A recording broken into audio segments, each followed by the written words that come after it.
ஜோதிடத்தில் அடிப்படையான கேந்திர திரிகோண மறைவு வீடுகள் எதுன்னு பார்க்கலாம். இப்போ பார்த்தீங்கன்னா ராசி கட்டத்தில் லான் எங்கே போட்டிருக்காங்களோ அதுதான் லக்னம்.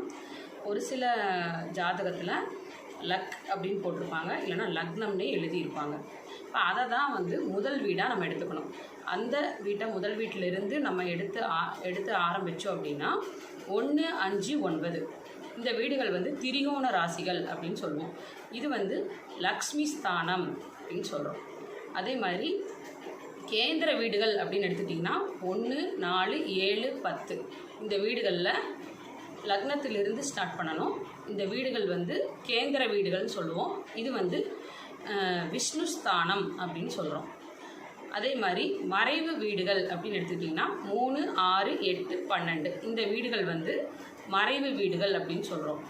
இந்த வீடுகளில் இருக்கிற கிரகங்கள் மறைவு ஸ்தானத்தில் இருக்கிறனால அந்த கிரகங்களோட பலனை இழந்து அங்கே அந்த பலனை முழுமையாக கொடுக்காது, இழந்து நிற்கும் அப்படின்னு சொல்லி இங்கே நம்ம எடுத்துக்கணும்.